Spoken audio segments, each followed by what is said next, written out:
And there's a further twist to the riddle of the ancient Egyptians and flight. 100 years ago, in the oldest known pyramid in Egypt, explorers uncovered a cache of artifacts. Their findings were left ignored and forgotten in the vaults of Cairo Museum for decades. Among them, this small wooden carving. It looks like a bird. It's got a beak marked on, it's got an eye marked on, it's got markings on the tail. It probably was painted with further detail. At first glance, this 2,000-year-old model may seem insignificant, yet the more the Saqqara bird is studied, the deeper the mystery surrounding it becomes. Maybe it was a toy, maybe it was a weather vane, maybe it's a model of something that actually flew. We don't know. In the sacred tombs of the pharaohs lies a treasure trove of artifacts that the ancient kings kept to help provide passage to the afterlife. Many of these beautiful objects are actually scale models, chariots, ships or figures that the pharaohs had crafted to exacting precision. Given this evidence, the question is, could the Saqqara bird be the blueprint for an ancient aircraft? Beneath the shifting sands of the Giza Plateau are the secrets of the most mysterious ancient civilization of them all, the Egyptians. Even today, scholars remain baffled by the immense complexity of their designs and sheer scale of their ambition. Found in a vast burial site near Egypt's oldest step pyramid, this simple carving, known as the Saqqara bird, is thought to hold the key to an incredible enigma. The most startling feature of the Saqqara bird is its aerodynamic precision. The shape of the wing and the fuselage bear similarities to modern-day aircraft engineering. Could the ancient Egyptians really have possessed the technology of flight over 2,000 years ago? Man's always seen the bird and he's wanted to fly himself. And I think the Egyptians thought that flying was a godlike property. And maybe this was their transcending to become gods. One of the ways they would do it would be through flight. Simon Sanderson is an aerodynamics expert, long fascinated by the Saqqara bird.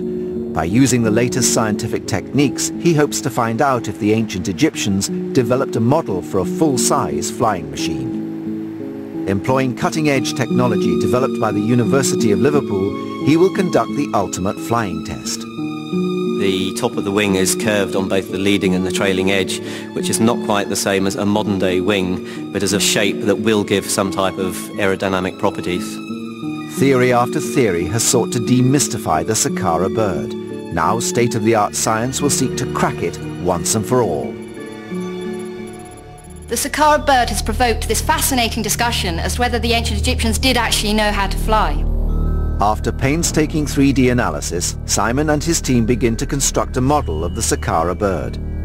We're actually going to make a model of the Saqqara bird which is 5 times bigger than the original, because the original was very small. The Saqqara bird is definitely the first step on the way to the understanding of aerodynamics.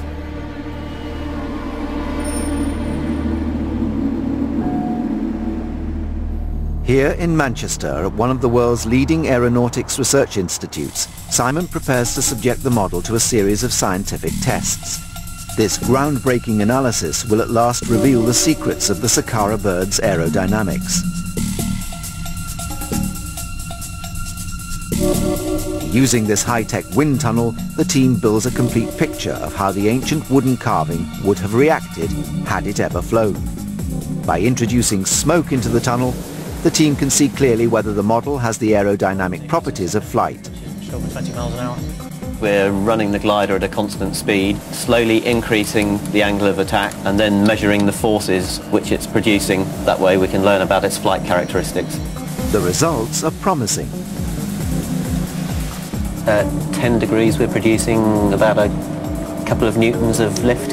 Oh, 10 degrees, it's 4.5 newtons of lift. So we're actually producing 4 times the glider's own weight in lift. Yeah. So it actually would be flying now. Yeah. That's good. We're getting close to going and building a flyable Egyptian glider. Simon's findings suggest that over 2,000 years ago, the Saqqara bird may have soared high above the Egyptian desert. Yet there remains one potentially fatal flaw: stability. The question that still stands to be learned is what the stability of the Saqqara bird will be like.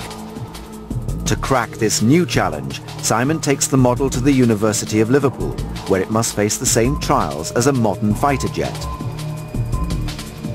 Using data obtained from the wind tunnel experiments, the ancient Saqqara bird is to undergo the most rigorous scientific analysis that 21st century technology can deliver.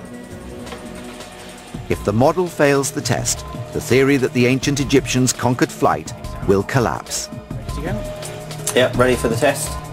Champion glider pilot Simon Sanderson's skills will be pushed to the limit as he tries to negotiate a virtual 3D landscape modelled on the ancient Giza plateau. Almost as soon as the flight begins, the model spirals violently out of control.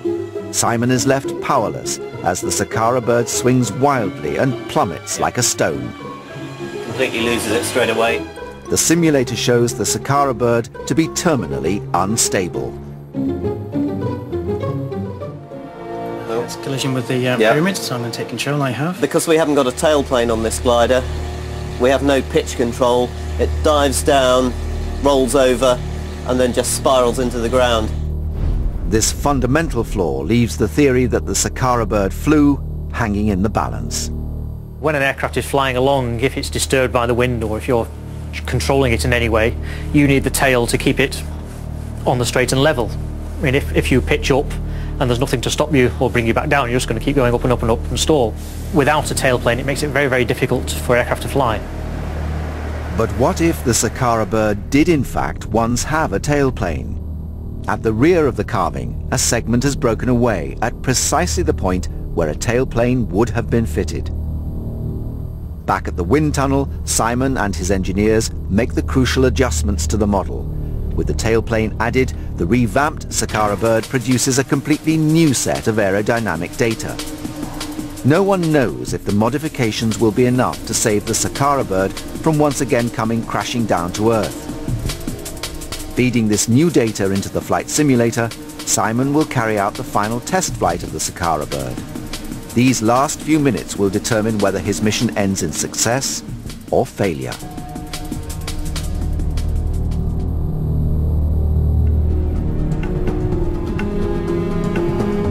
As the pilot takes the controls, the model begins to climb towards the heavens. The Saqqara bird glides effortlessly high above the Egyptian plateau, riding the airstream like an eagle. Over 2,000 years after the ancient Egyptians carved this mysterious bird, modern technology has proved beyond doubt that it could have flown.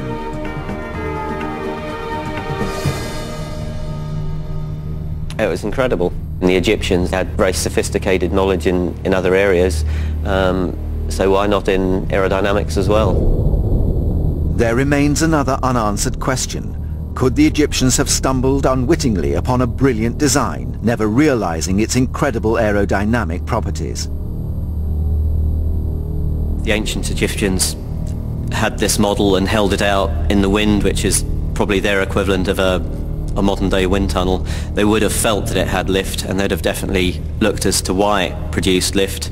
They probably wouldn't have come up with the modern understanding of lift, but they would have definitely understood something about the properties of the wing.